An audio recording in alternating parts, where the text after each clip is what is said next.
Long before the age of mobile phones, Nigeria was a land of letters and town criers. If you needed to pass an urgent message, you'd either send a letter that took forever to arrive or call the town crier, who'd walk around shouting your news.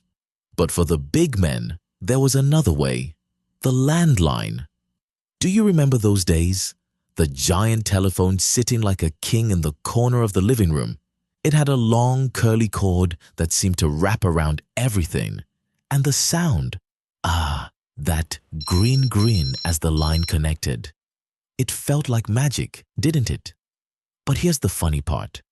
Once the call connected, you'd hear those rich uncles shouting, "Hello," at the top of their lungs, as if the phone was a talking drum. And when the line wasn't clear, they'd start pacing up and down the room, repeating, "Can you hear me now?" Like it was some ancient incantation to make the network gods listen. And heaven forbid if you called from a public payphone. The noise in the background alone could make you wonder if you had just dialed into a marketplace. NITEL, the Nigerian Telecommunications Limited, was the sole gatekeeper of these magical landlines. By the 1980s, they had installed telephone lines stretching from Lagos to Abuja, but owning one was like winning the lottery. Not just anyone could get a line. You had to know somebody. And even then, you might be on a waiting list for months. The lines were so busy that people would start praying before making calls, hoping to hear that sweet grin. And, if you were lucky enough to connect, be ready to shout your message quickly. The line might just cut off before you finish saying goodbye. Many swore they could hear other people's conversations in the background. Was it magic or just NITEL's unique network service? Some claimed NITEL deliberately kept it this way to stay in control. The whispers began. If the people get too connected, who knows what they might talk about? Conspiracy or just inefficiency? It was a mystery for the ages. Then came the year 2001. Nigeria woke up to a new dawn, the GSM revolution. The air buzzed with excitement and confusion. Suddenly, everyone was talking about SIM cards, GSM networks, and, get this, mobile phones. Companies like MTN, Econet, and NITEL promised that soon anyone could own a phone. But do you know what really happened behind the scenes? When the government started auctioning telecom licenses, it became a battle of giants. Rumor had it that secret meetings were held in fancy hotels. Powerful figures shook hands, deals were signed in smoky rooms, and just like that, MTN, Econet, and others secured their place in history. And who could forget the first mobile phones? The size of bricks. You'd see people carrying them around like badges of honor. There was always that one guy at the bar or party who'd pull out his big phone and casually say, "Let me just call my guy in London." Meanwhile, the rest of us could only watch and think, one day it will be my turn. Enter Dr. Mike Adenuga, the man who changed the game with Glo in 2003.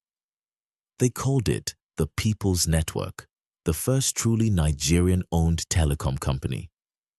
Adenuga was a legend, celebrated as the hero who brought affordable communication to the masses. But of course, nothing comes without its own fair share of drama. Some say that certain big names in the industry tried to block Glo from entering the market. The conspiracies flew around like gossip at a family gathering. Who is behind this? Who stands to gain or lose? The debates were endless. With mobile phones now in every corner of Nigeria, a new culture was born. Recharge cards became the new currency, and call centers popped up on every street. Do you remember the flashing era? If you didn't have enough credit to make a call, you'd just give the other person a flash, one quick ring before hanging up. It was like saying, "Hey, I'm thinking of you, but I'm also broke." And let's not forget those "please call me" texts. The struggle was real. Whether it was a student on campus or a market woman, everyone had become part of the telecom story. But behind the scenes, MTN was raking in billions. They were the pioneers, and their bold investments paid off. Glo carved its market, while Airtel, it changed names so many times it became a running joke. Each rebranding sparked new rumors. Is it because of internal conflicts? Are they in trouble? The conspiracies never ceased. Today, telecoms are everywhere. They have grown beyond our wildest imaginations, evolving into mobile banking, internet services, and even digital TV. But as we scroll through our social media feeds, order food online, or chat on video calls, it's worth remembering the journey.